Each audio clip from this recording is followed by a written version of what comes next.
Hi, I'm Becca Otis from Five Lines Pottery in Indianapolis, Indiana. And I'm Ryan Durbin from RD Ceramics, located in Southgate, Kentucky.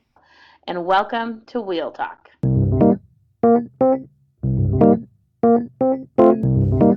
Hey guys, we've loved answering all of your questions so far. If you'd like to hear your question on the podcast, please send them to us on Instagram at Wheel Talk Podcast or by email to wheeltalkpodcast@gmail.com. Thanks. Oh, okay. It's fine. I got it. It's yeah, cool. the young. Y'all are very nice. Okay, we're not starting until 2 minutes or 3 minutes from now. But who thinks they're the youngest person in this room? We won't do oldest because But Do you mean youngest by age or youngest in their by clay? age. Okay. How old are you? 23. 20? Do we have any 19s in here? 19? No? Age. Oh, no. Oh, Isaac, are you 18? Ooh, 20. So you're in college? Oh, good. Okay.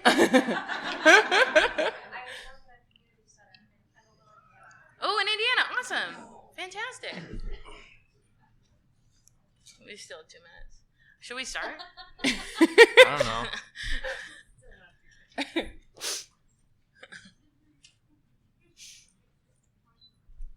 We should just start.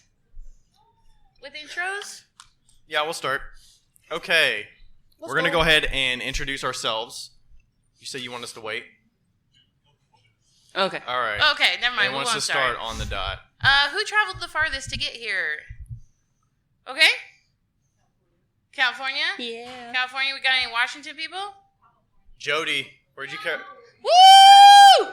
Jody, where'd you travel from? Ooh, yeah. Ooh. I think Jody's got Seattle beat.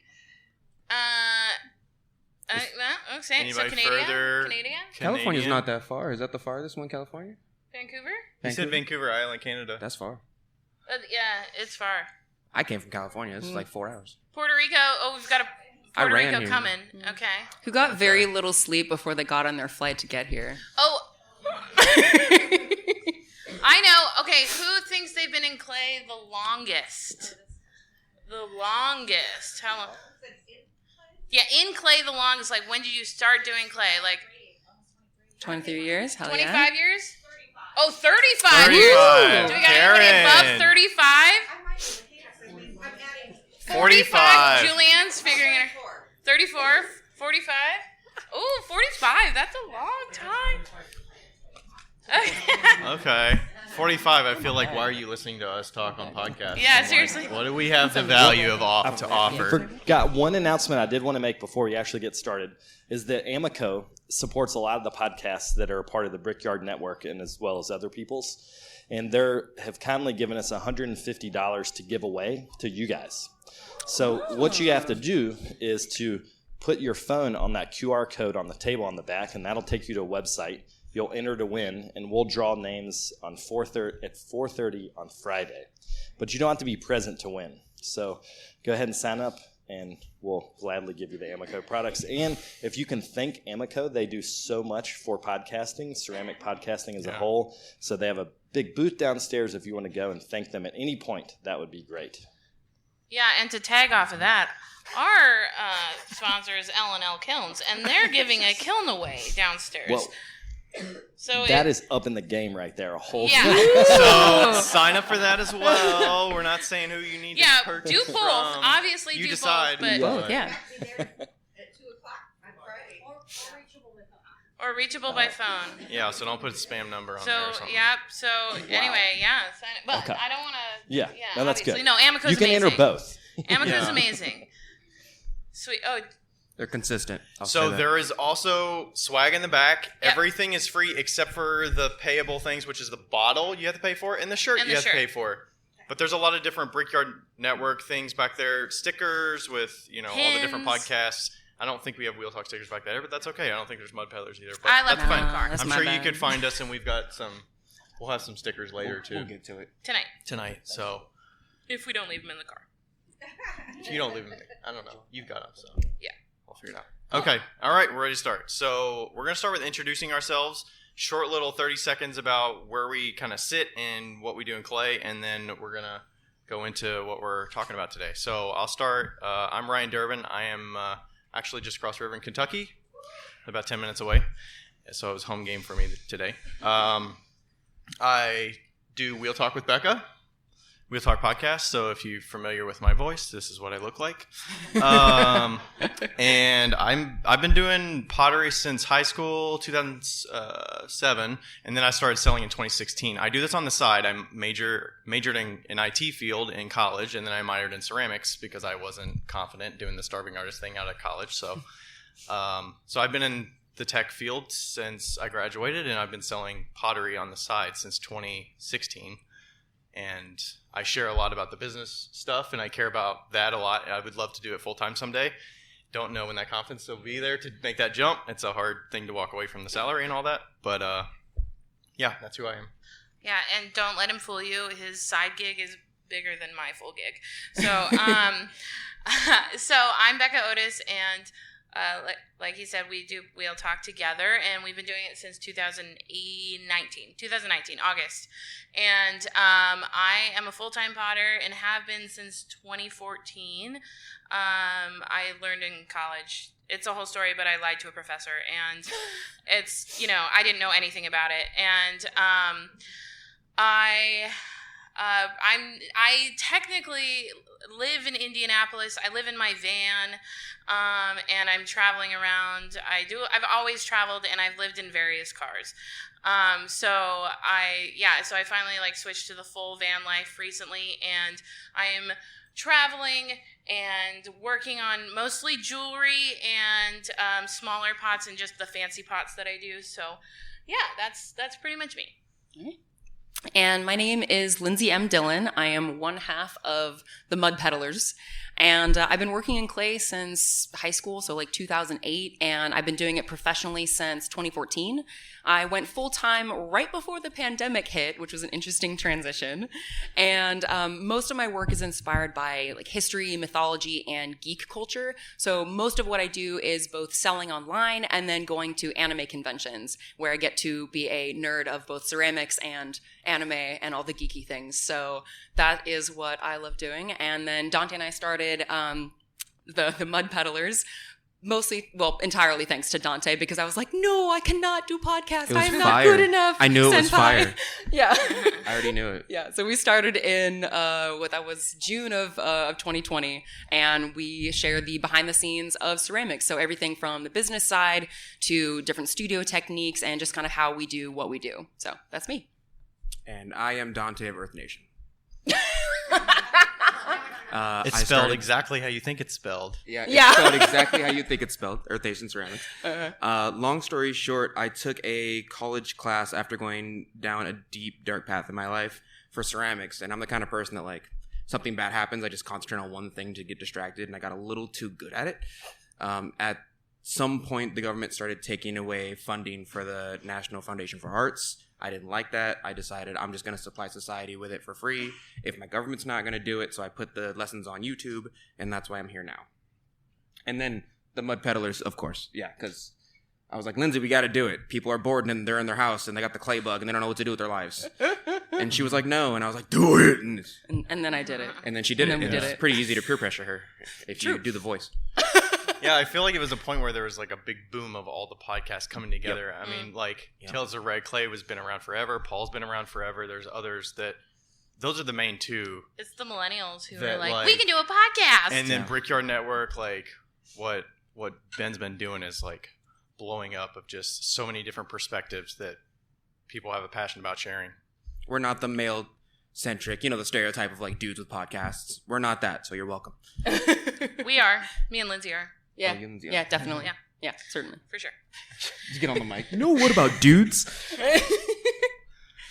So we're going to be talking about learning through collaboration, and that is a very wide topic. So we're going to try and cover a few of the biggest aspects of that. So Ryan, you want to get us started? Yeah. Our So we first wanted idea? to kind of go into how we collaborate with each other for the podcast, and even just us doing this talk. We had to collaborate with. They have a different way of doing things. We have a certain way of doing things. We can go off the cuff with a prompt and talk for an hour, and we'll just figure it out.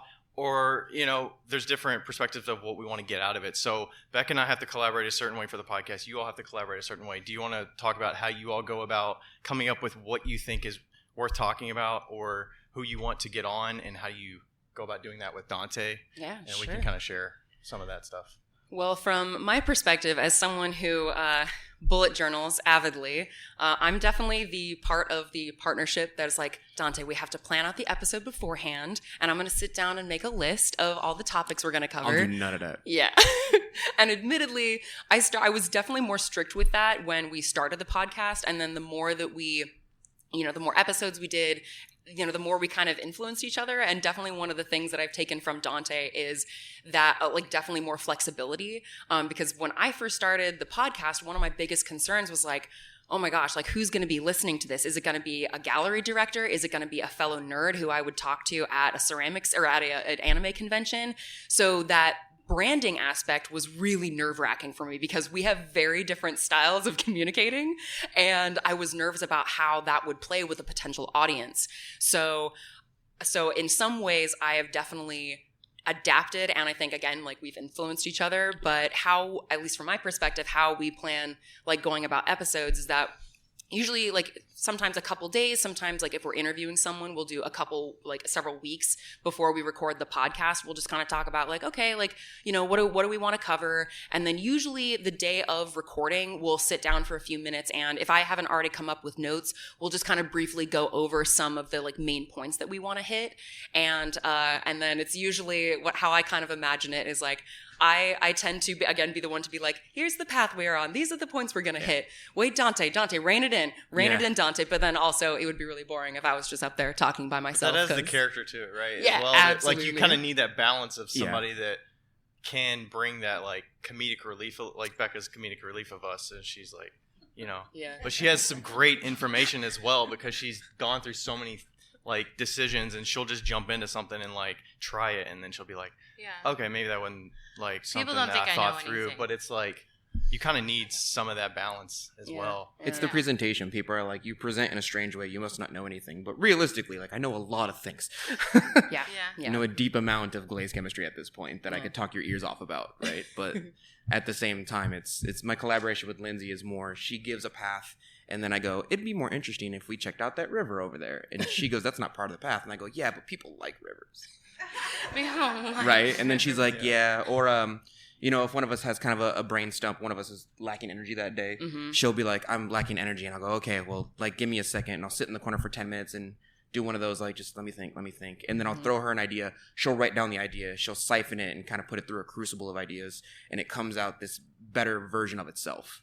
And that's kind of how we progress through our thought forms every single day.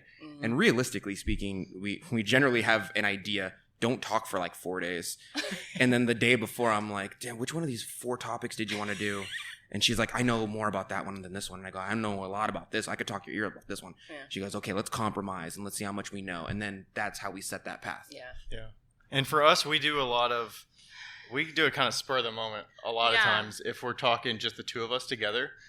And there might be something that sparks it. Go ahead. We haven't planned a podcast in probably 2 years. For reals though, we kind of I think that actually what's unique about our experience is that we started because we were doing lives together, and we would just kind of talk back and forth, and that it's a very natural, in terms of collaboration, it's a very natural development for us. And so we're able to get on we record every Wednesday night at 9:30, and we get on and we're like, what do you want to talk about today? And we pick out a few, questions, and then we go about it. And as most of you know, and have probably skipped over, we talk about our lives at the beginning of the podcast. For 30 minutes for or an hour. 30 minutes. And so that is something, it kind of that we're very loose, which is weird for Ryan, not for me. Yeah, and then if, we kind of go that route for the most part, and then if we have somebody that we have on the episode to talk to, we have to have them on for a specific reason. There's something that we see in them that they have some expertise in that we do not. And that's why we normally reach out to certain people. Or there's just people that we have that we talk to all the time that we're like, they're really cool. Like, we want to talk to them. And it could go on for 3 hours like Aletha. Or like Heidi, and we'll talk to forever. And it's just like, it's just fun, right? Yeah. But you don't have to have like a set agenda all the time.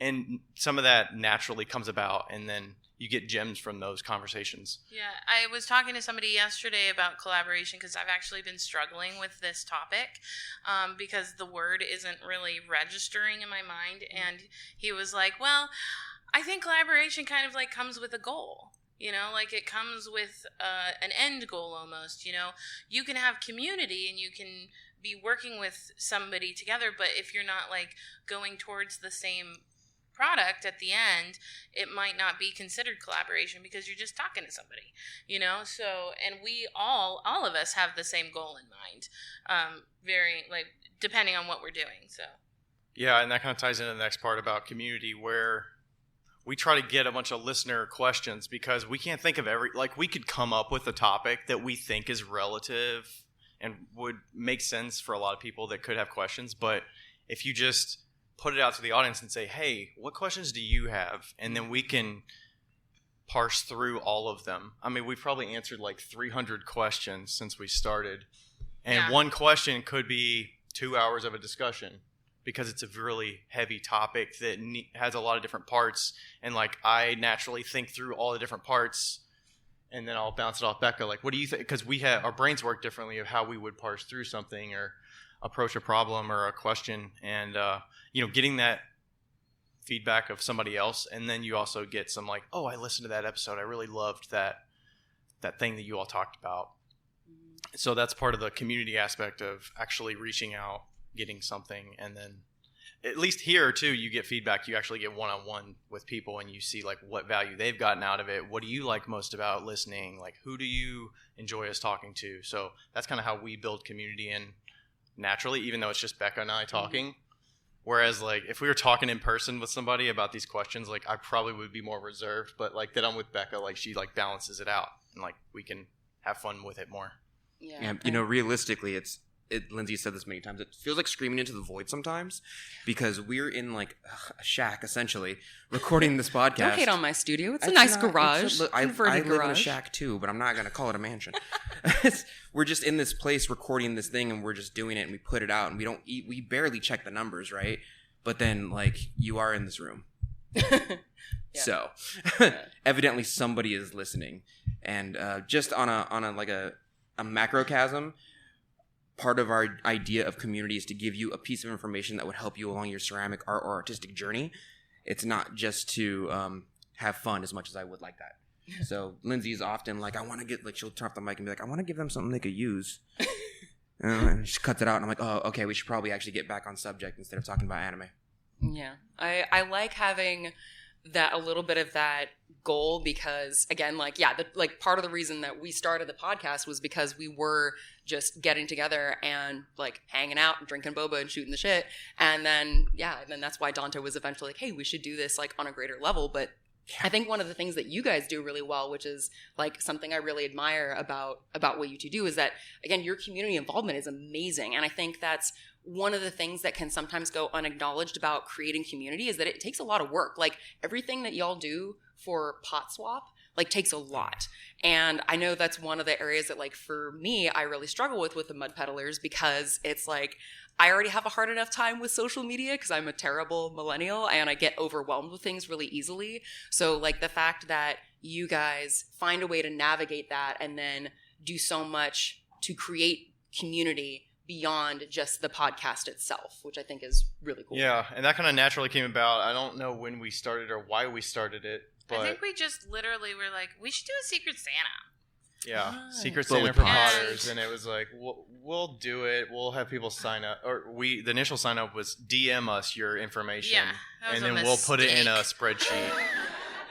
So we did that the first year, and then onward past that. But it's like, I feel like you got to put good karma out there. You got to give a lot, and don't expect things in return. I think that's one thing that we both have in common is that we. And I would say that a lot of podcasters have in common, and actually a lot of potters, just general teachers on like the interwebs, is that we give a lot, and usually we don't expect anything back from that.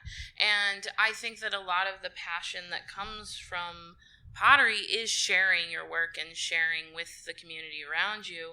And that is, I think that kind of fuels it a little bit. And there's different ways you can do it locally, whether there's like a clay guild in your area that you're a part of that you can invest in, and you can have a more one-on-one in-person connection with and build something that you can see more locally, that like we put on a show together and like we're all together, and there's camaraderie versus we put things out in the void, and then you hope that they're getting value out of it, and you only get insight if they DM you or see you at this convention and say like, oh, I really enjoy what you do or talk about.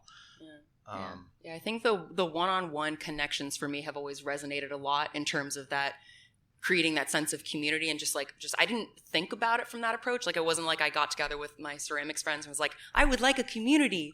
It was just getting together with other folks to be like, oh, hey, like, I follow you online. Like, we follow each other. This is awesome. And let's like get together and have some coffee. But over time, that's ended up building relationships with various people. Like, at Cherry Ceramics is another like pair of local ceramic artists in Sacramento, and they have been an invaluable resource. And I didn't even intend to go about it that way, but I think that I guess I'll say for someone like me who finds the idea of like cultivating community, that feels like a really big responsibility and kind of scary, but it can literally just be one-on-one interactions with people. And it can be like, I have a photographer friend who, when I was, I don't know, maybe 4 years or something into Instagram, I was like, hey, I feel like I'm really struggling with my photography. Like, I'm not really sure about my branding. Like, can we like get together? Like, I'll get you a coffee and we'll like talk about this. And even something as small as that can be really impactful. So there's community in a more constructed sense. Like, I would say like what we do, where it's like we're getting together, we're recording podcasts, we're interacting with, with listeners and viewers. And then there's the more, I guess I could say, not like this isn't organic, but it's more low-key, I guess I'd say, to create community through individuals. Yeah, just on a strategic level as well, if anyone's writing down notes, hoping to get something more for themselves, for their own podcast or something, there is a strategic level of community where, have you ever watched a YouTube video and they're like, tell me what you think in the comments below? They don't care. You need to comment for they might care, but you need to comment for the algorithm. We're essentially setting up mini games for you so that you can, number one, keep the algorithm going. And secondly, that's part of that macrocosm of community. My job is to give you a question so you have some type of back and forth. You will not forget me in your mind if you have that back and forth. You will come back to my channel. You will then have that mini game in your mind. And it also helps a lot for your content. If you say, hey, tell us what you think, and you honestly send me a DM on Twitter or Instagram, I bring it to Lindsey and I go, what do you think about this? She goes, that's a great topic. We've just organically made the next episode by your hand. Yeah. It's important for that mirror, that back and forth. It's important for collaboration. And then what about collaborating on pieces themselves? Have you all done collaborations on physical pieces, and how do you approach that? Just with two different mindsets of what you hope to get out of it. What are you going into it with? How do you all approach that? Well, Lindsey and I just did one for Tea Cozy. If you've been listening to the podcast, you probably know. But it's just like a little essentially avatar, little teacup that this tea shop was like, can you make us a bunch of these? And Lindsey was like, well, I can make this. We put it in here. And I threw out some ideas. I'm pretty good at silk screening. We made these little cups. We got the right clay. We got a liner glaze. We made them raw on the outside so they feel more organic. And yeah, it was actually way easier just because I like you as a person. I was going to say too, like, I normally do not like collaborating with people on individual pieces, because again, like, that's part of the reason why it's like I'm a self-employed person. It's like, you gotta tell me what to do. Like, I get to choose everything, and admittedly sometimes that means that I stumble and fall in front of a pit I created myself. Yes. But I think that the reason that I felt comfortable collaborating with Donte is because we had already had like a year or so of the podcast, of being able to effectively communicate, because again, like every week, as someone who's basically, because like for me, again, like I'm a white person who was raised as a woman, and therefore I am conflict adverse. So it took being comfortable enough with Donte to say like, nah, I don't want to do that. Let's do this. Or I have this other idea. And it took I had to push the her to push rapport. me. Yeah. I had to like, I can see you're uncomfortable. Yell at me. I'm very blunt and I take passivity as like an offense because it feels like you're not being honest with me. So Lindsey will be like, oh yeah, okay. And I'm like, push Lindsey, Christ. Yeah. So now I'm just like, dude. Please. And now she's like, I don't like that. And I'm like, good, tell me why. Yeah. And she tells me why and I go, that makes sense. And then she's like, oh, that worked. Yeah. And I'm like, yeah, of course it worked. You were honest with me and straightforward. Yeah. That's called communication. Yeah. It's crazy. How has it been for you guys? Yeah, I don't think. Have you done any collabs, Becca? No, we haven't done collaborations, but like, I mean, we're like best friends, so we. Yeah, we haven't done collabs together. I've only collaborated on physical pieces with a couple folks. I'm actually looking forward to getting some stuff from Heidi in a damp box later that we're going to collaborate on.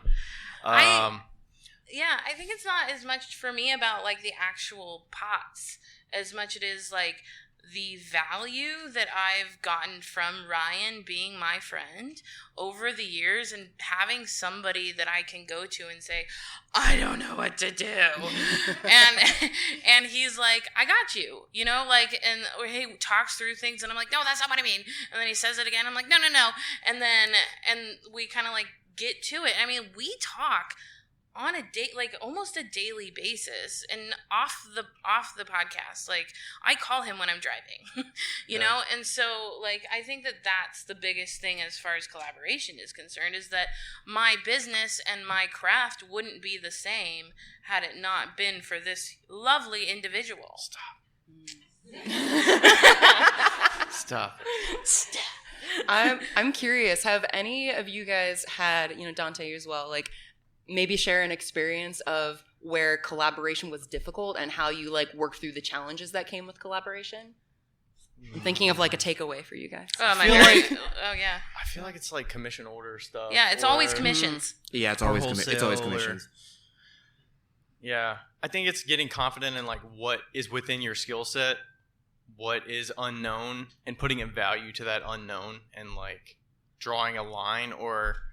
And then it's always like pricing. How do you price stuff when there's unknown? And like I'm more of a test it before I commit, because I worry. I've gone the path of you commit to something, you promise a number, and then you get it late, you deliver it, and you're like, oh, I should have got more, or like I shouldn't have said that number because there was unknowns. But I've kind of got to that point where I'm like, my time is more valuable, so I'm like, either I don't do that or I test enough to where I'm like, I'm confident in what I'm going to tell you.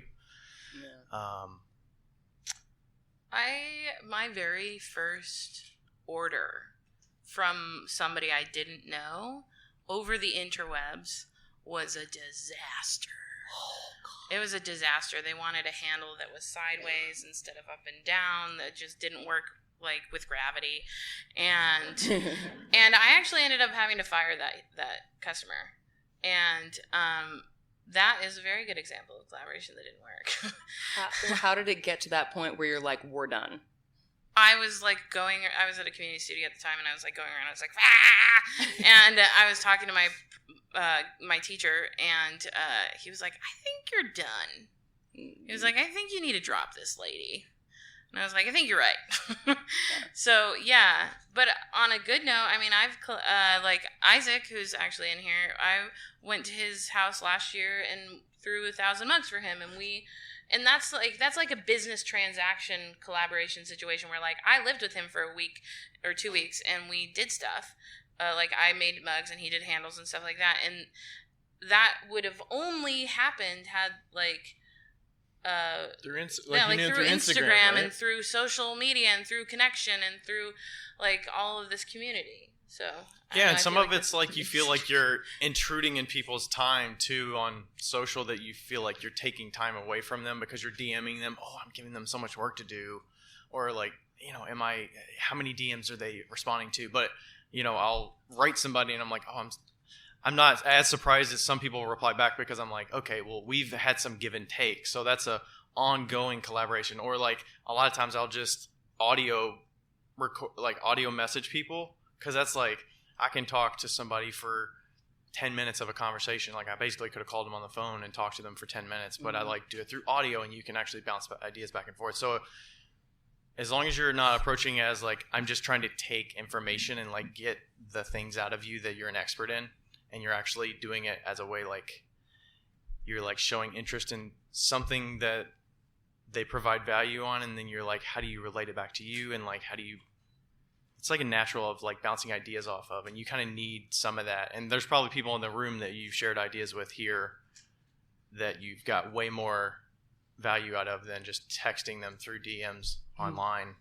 Yeah. That you can't really get unless you talk to somebody in person. Realistically speaking, whenever I have troubles with a commission, it's either one of two paths. It's someone who wants something very, very specific, because realistically, when someone asks you for a commission, you are then collaborating with them. They have an idea of what they want in their head, and they assume that you can supply it. And a trick that Lindsey actually taught me is to, I'm bad at this, is to have a conversation with them beforehand instead of just be like, yeah, I can do that.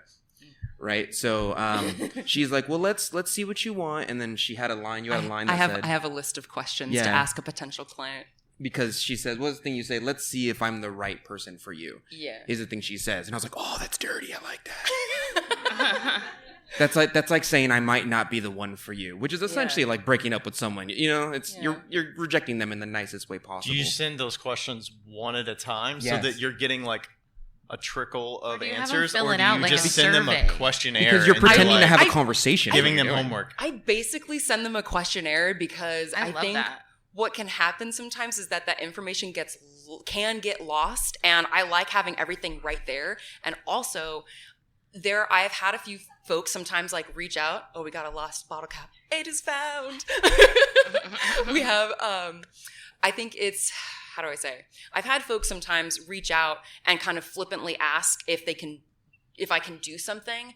And, it's fine if someone doesn't understand the process of ceramics, but I think if they're willing to fill out this, it's like 5 questions, it's not like a big thing.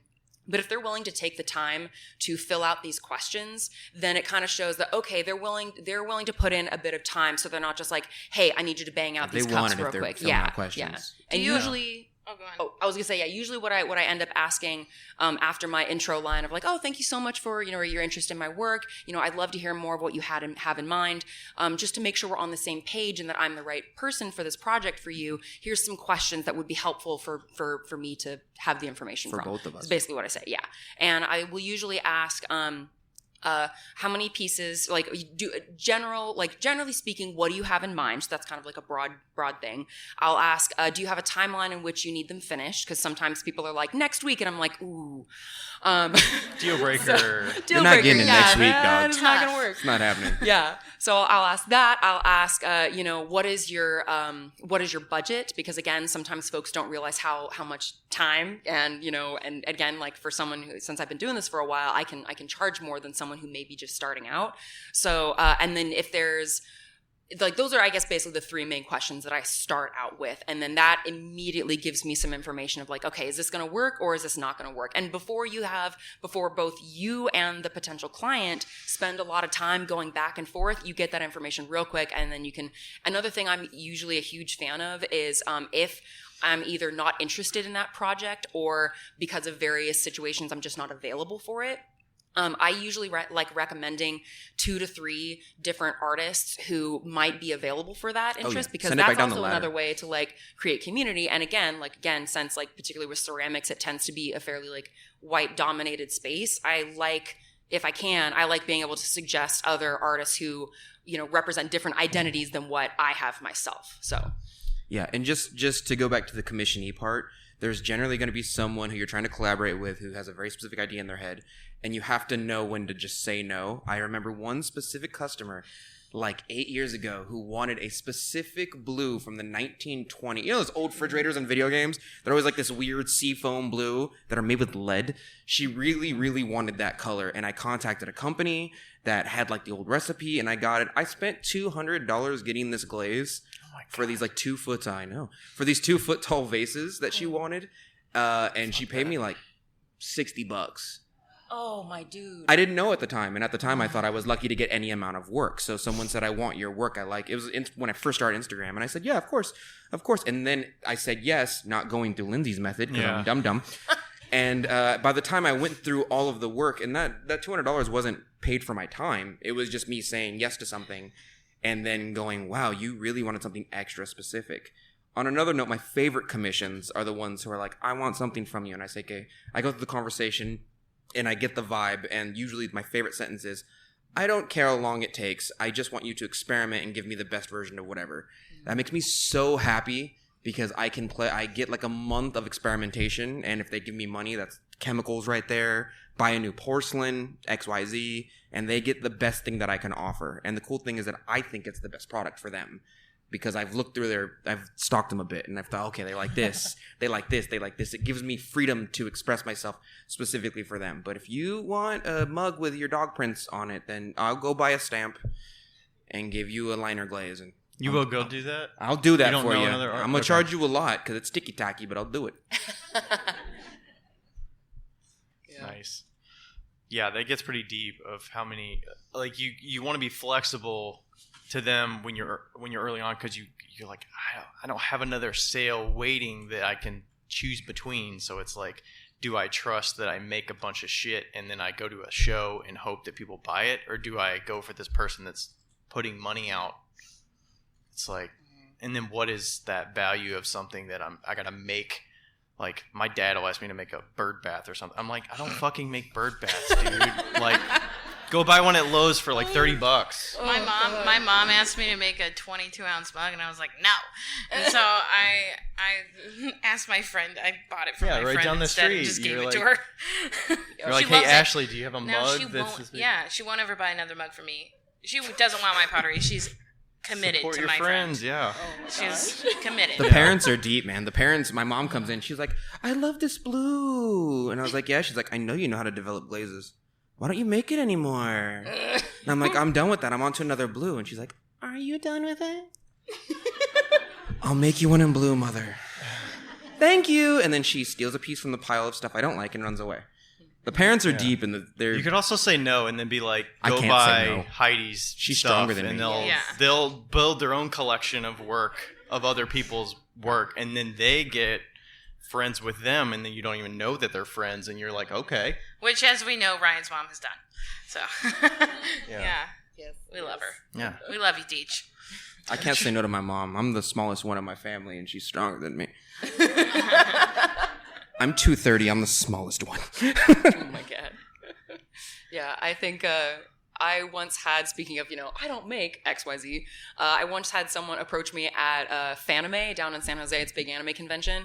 And this very enthusiastic person walked up and was like, can you make me a Baby Yoda lamp?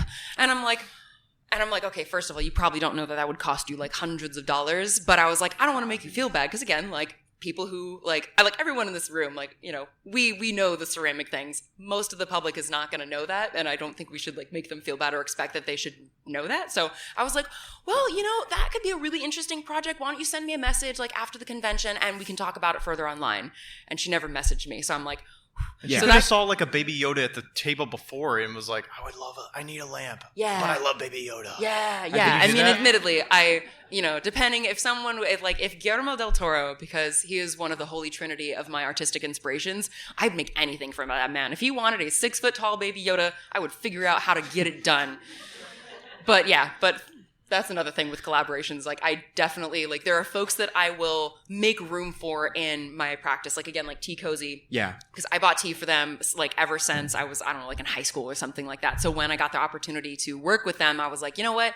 You're not quite able to meet, they didn't have the budget for what I would normally charge for a cup. But I was like, for me, this relationship is more important than maybe that standard price. And I just know, okay, I'm only available for a certain number of commissions per year, but I wanted to maintain that relationship. So that's something else that I think is a part of collaboration is within the different things that are important to you, finances, community, et cetera, is finding a way to balance all of that so that you're not overstretching yourself. I think Becca wants to say something. Oh, yes.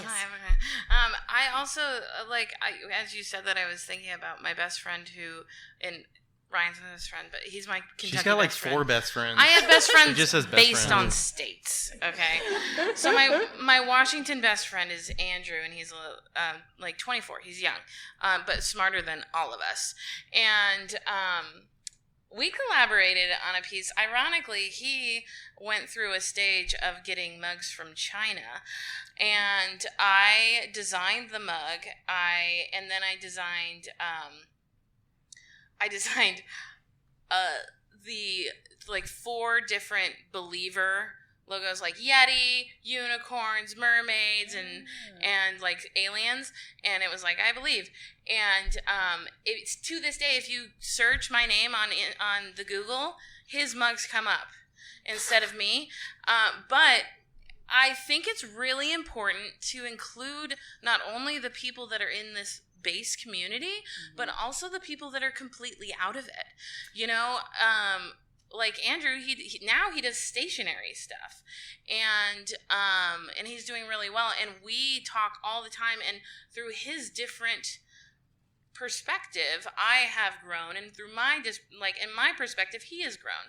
And that, and like when we do projects together, it's always super duper like weird and fun and very unique. And so and that can like push you in ways that you wouldn't expect, you know. I feel like you have to talk in a room with another person that does the same thing, and you're like, you're a production potter, okay, let's talk. But it's like, if you talk to somebody outside of it, they were Cone 10, by the way. And that's definitely a takeaway that you all should have going away with, is like, have somebody that you can talk to. You know, Becca might be my person. She's probably got 3 people. You know, have somebody that you can talk to on a regular basis to bounce ideas off of. Like she said, it doesn't have to be the same thing you're doing. And it could, especially if they're like a different mindset of like how they would approach a problem, or then they can give you ideas that you don't think of. Because like I could think of X number of things ahead of time and go down that path of what it actually means if I start making a certain type of work. And I'm like, how do I scale it and all this stuff? And she could just be like, you know, just experiment and like have fun. Like, why do you have to think of it that way of like selling it? You know, like come up with a way that you can bounce ideas off somebody and then run with it, try things, and then see if it works or if it doesn't. And like, if you can afford to make those choices to chance it, like do it. Just working off of what Ryan said, I think it's valuable to have another person for sure, but to have another fresh set of eyes, because like Lindsey, your mom is like, right? We sat in the little shed for like 3 hours, boba of course in hand, bellies full, like, oh, what are we gonna call this podcast? Oh, let's call it this, call it this. And on God, her mom came out and was like, call it the Mud Peddlers, and we were like, fuck. Yeah. Why are you so good at ideas? And she's like, thanks, nerds. Went back in the house, and like that's how we got our names. And like she's not even in the ceramic field with us. She's just a fresh set of eyes. It never hurts to go outside the field just to ask them, because they have a completely different perspective from what we have. Like we have clay brain. Other people don't have clay brain, but there's plenty of things that go with clay brain that aren't clay. All right. We should probably do Q&A soon. Yeah. Should we do it now? It'd be 3:10 right now. Okay. Yeah, all right. You have to line up at the mic. You have to talk into the mic. Fight for it. If you have a question, line there it up. it is. Yeah. Aggressive Klingon. I like it. And it doesn't have to be. Introduce yourself, please. Oh, I'm Nico. Hi. NC Design Studio on Instagram. Lindsey, why are you wearing what you're wearing? Because it has not been addressed yet. That is true. All right. Well, I am wearing a outfit based on the novel and TV show The Handmaid's Tale. And briefly, The Handmaid's Tale is a dystopian fiction novel, becoming increasingly real. It's based on the idea that a religious fundamentalist group takes over the United States and essentially turns women into second-class citizens, and then for handmaids specifically, essentially into breeders. So this particular outfit, the Handmaid's outfit, has been used across the world to represent protests against laws, against regimes, against various governments that have tried to restrict the rights of women and people with uteruses. So since we are in Ohio is trying to also restrict reproductive rights access.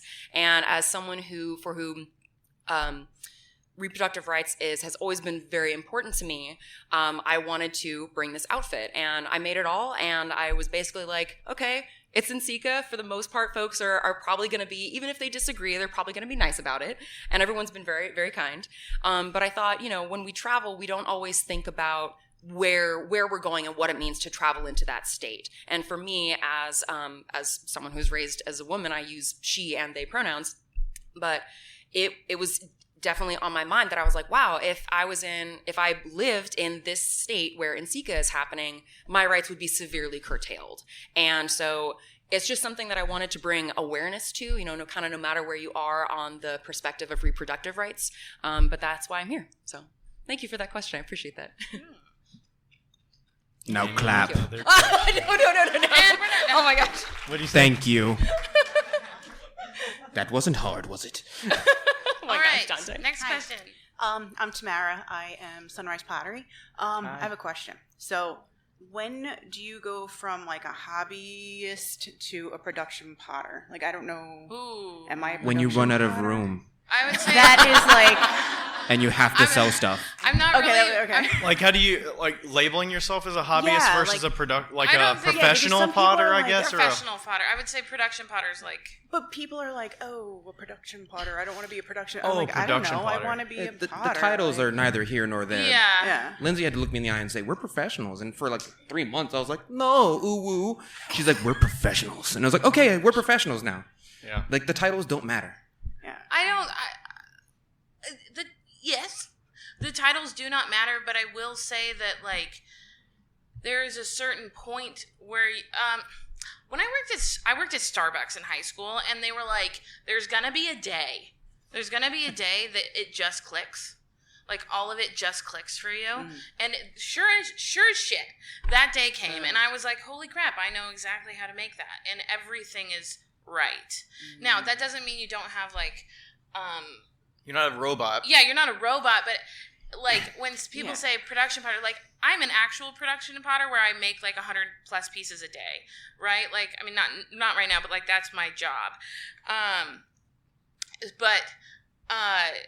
But like a studio potter, that's a professional potter, and that's somebody who's making money from it. I would say that if you're making money from it in a substantial form, Okay. that's a goal to go towards. Okay. If you're looking for like a label, Okay. Yeah. I don't want. Yeah, I would labels. consider just want- hobbyist I as wanna be a like potter, that's not breaking even, kind Yeah. of, I guess. it. Yeah. Gotcha. That's kind of how I distinguish the hobby versus the profession. I Well, and don't know. It's a professional, weird. Like, you can be a professional potter and not make any money your whole life. Yeah. I mean, like look at Picasso. He was a professional painter, and he died poor. Yeah. So it's like it's right. Didn't he die poor? No, it was the other guy. Van Gogh. Okay, sorry. Van Gogh.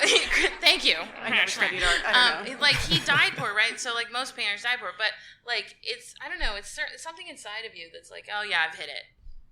Yeah, I think the production potter for me is more like skill. Like you get to a certain level of skill that you're just like, in like efficiency comes to mind when I think of that too. That there's an intention of I'm doing this efficiently. It doesn't mean you're doing it sloppily. Yeah. But you're doing it efficiently. You're With minimizing purpose. the steps, and Yeah. there's you're trying to reproduce at a quantity that is good for business as well. I personally think there's two different axioms in which you would call yourself a hobbyist versus someone who's proficient at it, and that would be the axiom of how much money you're making versus how skilled you are at the craft, because you better believe that there's someone out there who's better than you at what you're doing. Yeah. All the time. Right, and we all know that. That's no surprise. It's not a dig at anyone. But at the same time, if you're doing it and not making money, there's a certain value to it. It's more of a self-title, but there is a level of proficiency and money that are combined, those two axioms. They have a cross-section where you go, this is viable for me, and I enjoy it. And that's where it kind of stops being a hobbyist. I still have a 9-to-5 job. I'm not a hobbyist. Yeah. Right. He You still know. has a 9-to-5 job too, and he's Right. not Yeah. a hobbyist. But people in America seem to like, oh, what's your real job? Shut your mouth. This is my real job. Thank you, guys. I have Thank two you, real Yeah, Samara. jobs. thank you. That was a great question. Hi, my name's Sharon. I'm the owner of Best Pottery Studio in New Jersey, and as a studio owner, I have this question for Donte, but then it can just go down. It's two questions, like two-part question. The first part is, how do you balance like making like functional pieces that you sell, but then making the pieces that you want to make? Like, how do you carve out time for that?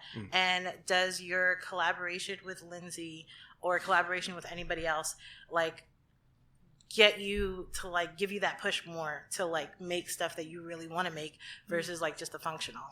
Are you asking me to give you motivation, or are you asking me how I find mine to do the How you separation? find yours? Yes. Okay, because I can do both.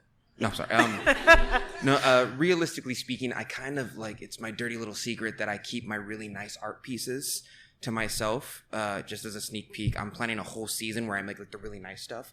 But realistically speaking, in order to make that really nice stuff, I have to be able to make money on some facet. The amount of lithium and the amount of zinc and the amount of XYZ chemicals to make the new glaze that I just made that I posted on Glazy, it's not for free. It's not free 99. So like I have to be able to sell at a rate at which supports my love of the art. Now, when I have days where I'm able to create what I want to create, I purposely set aside time for those days. I don't know how other people's brain works, but I'm a little on the scale. Like the lights are real loud right now to me, right? And I can hear the electricity and the hum of the machines, and it's counted in, right? So I have this thing where I go, that's a shape I want to make, and it stays in my brain until it gets out of my brain. That means at that time I need to plan out time and say, hey, PlayStation, I can't love on you right now. I'm sorry. And then I have a specific clay, I have a specific glaze, I have pieces that will just never see the light of day because I think they're never perfect. But in the meantime, while I'm not setting up that time for myself for that one piece that I have in mind that I've pre-planned out, I'm essentially making production work to support that piece that I will later plan out. You really have to set aside time. Just like going to the gym, you got to set aside time for yourself. Can't work yourself to death and do a screen all day, as much as I would love to. Kind of piggybacking off of that, I also set aside specific time, but usually what I end up doing is, since I'm lucky enough to be invited by a local gallery to participate in their October, like kind of spooky themed shows, for the last couple years, that has sort of been an external guideline, or an external deadline that sort of forces me to stop the production work, which is what I normally do because I'm not nearly as efficient as both of you. So it takes me a really long time to like make the inventory that I need for like an anime convention where I will need to bring like around, like 200 pieces or something, 200, 250. And, so I do sort of, and it's not exactly collaboration, but it's using an external deadline of that gallery show will help me set aside the time to work on sculptural pieces, because most of, like, y'all know, if you follow my work, you'll know that most of what I post is functional pieces. It's nerdy art, but sculpture is actually how I got into ceramics. I just don't make it as often. One other thing that I've done is part of the reason that I started my Patreon is to sort of include that as my, like, okay, when over several months, when I get to a certain income point from Patreon, I can go, okay, I can afford to essentially take a month off from my normal production work to work on a sculpture, because that's usually about how long it takes me to work on a sculpture, like start to finish. So I chunk out my time like that.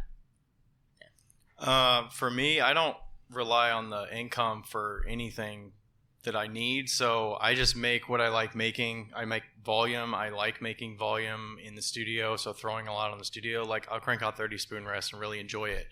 But I could throw mugs. They're really simple mugs, and I really like the way it looks when it comes out of the kiln. It's just a simple glaze combo, and it's like, it just looks beautiful to me, and I'm like, but sometimes I'm like, I do get that itch where I'm like, I need to make something a little fancier. It's sort of imposter syndrome of like, you gotta push yourself to set yourself apart from other people because they could recreate your $36 mug and sell it. But like, I sell to most people that aren't potters. So for me, I enjoy that one-on-one with customers that could find joy in it in their home. And then I've got to challenge myself with Becca to be like, hey, you should like try this thing. Or like talking with Tim C on a podcast, and he's like, why do you make spoon rests? Like, where's spoon rest going to go for your career? But it's like, but I really like making them. So it's like finding that balance of, okay, I can still make this bread and butter thing. It's good for business as well as, I have to make mugs. Like, I love making mugs too, but also like I can free up some time to do other things because I don't need that income and like wait for it as well. And I just like to make a lot of shit. Like, I don't know. Gotta do it for the soul sometimes. Can you repeat the question? It was about how do you balance like making what you want to make. You own a studio and it's community. I own a studio, yeah. So I don't make a lot of stuff, and my students always ask me. They're like, "Oh, well, what do you make?" And I'm like, "Nothing." Do you want to make things? Yeah, but I don't know how to like carve out that time. So I was like, yeah, I actually owned a studio in Washington for 3 years, and it's really fucking hard, isn't it? Yeah. It is. And I'm not going to say that it's not, because that's really important to know that it is really, really hard. I would say, and the thing that, something that has stuck with me since college is that my professor said she paints for 2 hours a day, no matter what. And making it a priority in your life and making that boundary and carving out that time, just like Donte said, is really important.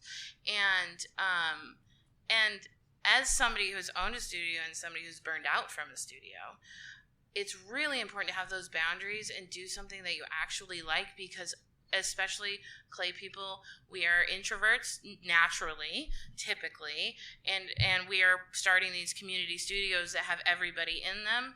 You need to take that space. What I did for myself is I actually made a quite literally the size of this table size studio in the back of my studio, and I faced a wall and I made my things without anybody there at night, and that was my time. And nobody could bug me there, you know? And if they were standing behind me, I didn't know they were there, you know? So that's what I would find, what works for you, and implement that, but make it your priority. That's the biggest thing. The biggest thing I can give to you is boundaries within the studio space. If you're an owner, is huge. Yeah. Yeah. Thank you. Sappora. I hate mics. Hi. Sephora. Hi. Nobody needs to remember it. What's up? Hi. First of all, thank you. This was awesome. I have a podcast-related question. Do you guys ever have any topics where you're like, nope, we're not going there? Is it always ceramics, clay-related? If it's not clay-related, do you ever feel like there is a line that we're not crossing, and this is that line? For Lindsey and I, it's never a topic. It's always like we're discussing a topic, and then I've had too much pre-workout or coffee that day, and then she's like, "Chill, dog." Like, I don't know. I feel like there's been a couple times where she's like, "Shut yeah, it's like, get it together. No, no, I think for me, it's like, if we're going to discuss something that's not clay related, we're reserving that for what I will eventually start, which is our patron only, like a podcast extra episodes. Night Peddlers, baby. We're calling it the Night Peddlers. Yeah. Mm-hmm. So if it's not specifically clay related, like I kind of do have it as a separate, right? In my mind, I keep it as a separate thing. Yeah. But in terms of like topics that we just don't touch that are clay related, for me, it's mostly if there is a topic that is potentially delicate and something that would require a lot of research and like understanding to be able to properly present even on a surface level. What's an example?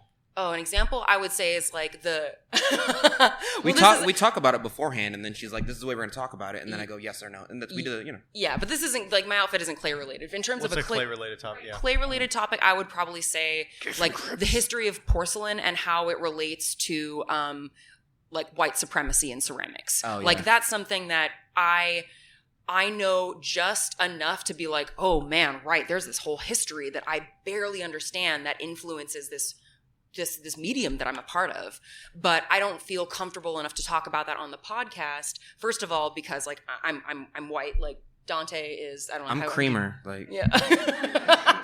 Like I do make your coffee whiter, but I am half and half. Yeah. So it's like that's a conversation that should have some diversity to it.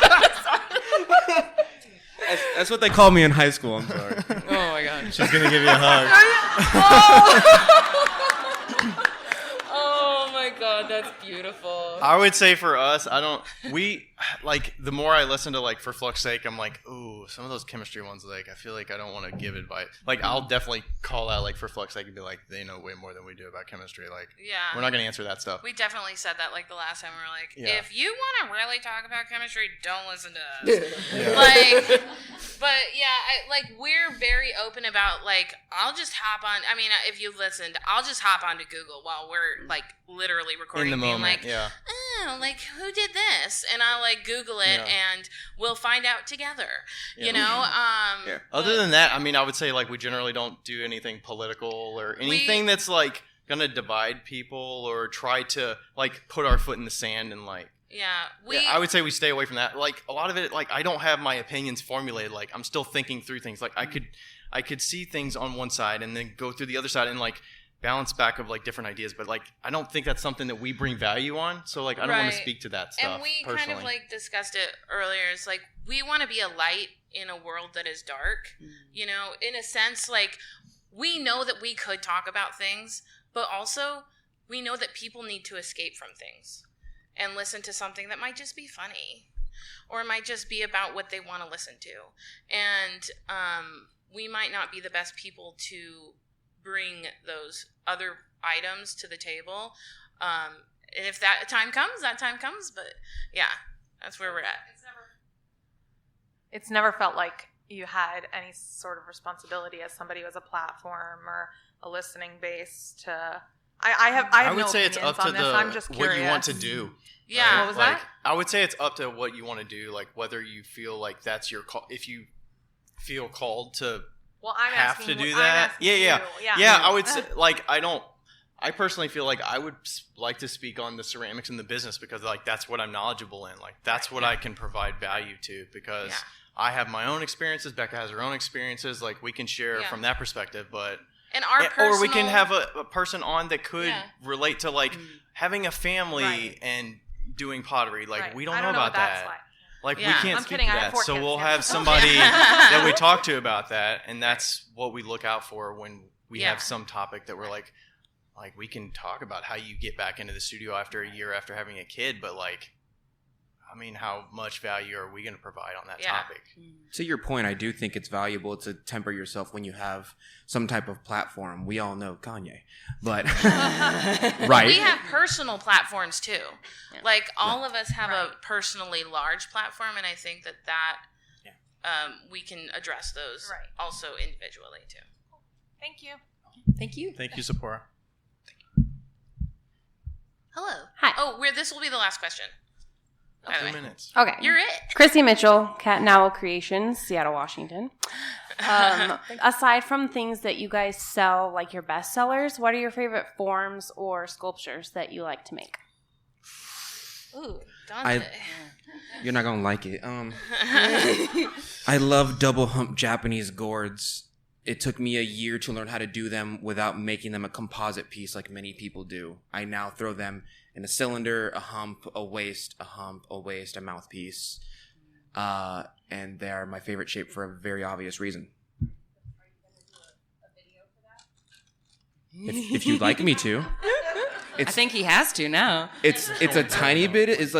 My videos are based off of stacking knowledge, right? So like you have to learn how to throw a cylinder, then you have to learn how to push out, and then you have to have the knowledge to choke in, and then you have to do it again without making the clay crinkle, and then we have to have the conversation about corks, and then we have to have the conversation about coefficient of expansion and how to calculate that so you can put the cork in the bottle, and then we have to have the conversation about how it historically ties into Japanese culture. Yes, actually. Like those are stacking videos. Those aren't like, let me show you how to make bottle real curvy, real good. I love that. Yeah, I'd say for me, my very favorite thing to make are creature sculptures. And I love creature sculptures because they are a way for us to talk about things that are related to humanity, but sort of like adjacent to it. And you can observe a sculpture like that. I'd like to think like you can be like, wow, that's a cool looking creature. And that can be it. And that's awesome. But you can also end up like, because I usually have various concepts behind my creature sculptures.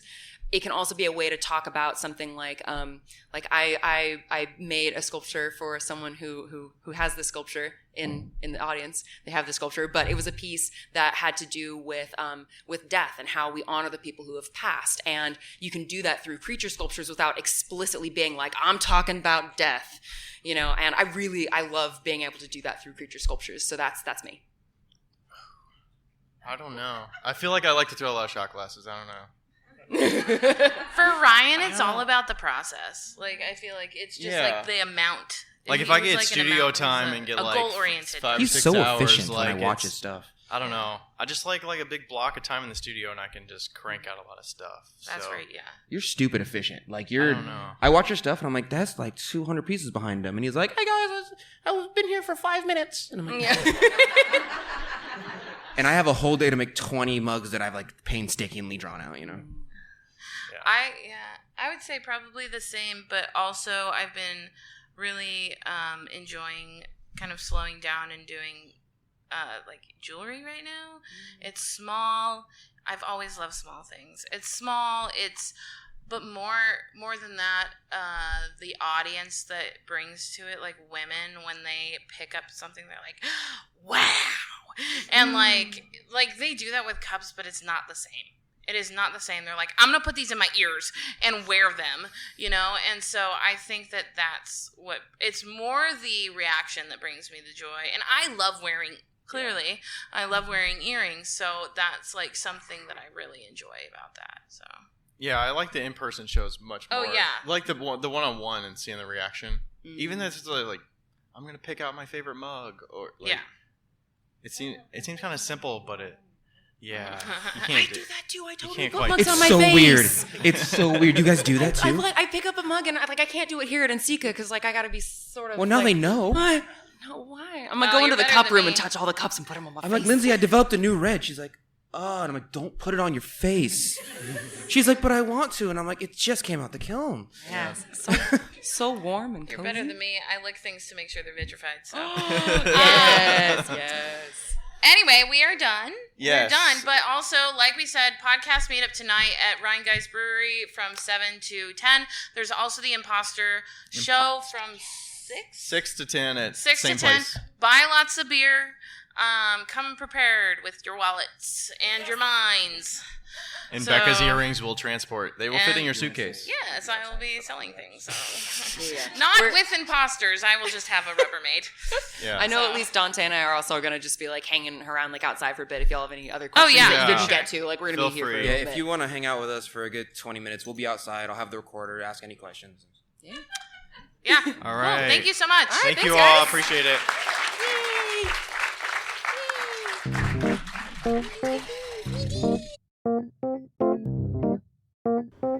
Yo, higgity yo. It's Becca here. Hey, just so you know, thank you for listening. And also, we have... What do we have again? A Patreon. We have a Patreon that you should go, and if you want to donate to, you could donate to it. If you don't, that's cool too. But just Google Wheel Talk Podcast Patreon. Don't do the other one, because there is a Wheel Talk on Patreon, but it's not us. So make sure you get the right one. It's in the show notes.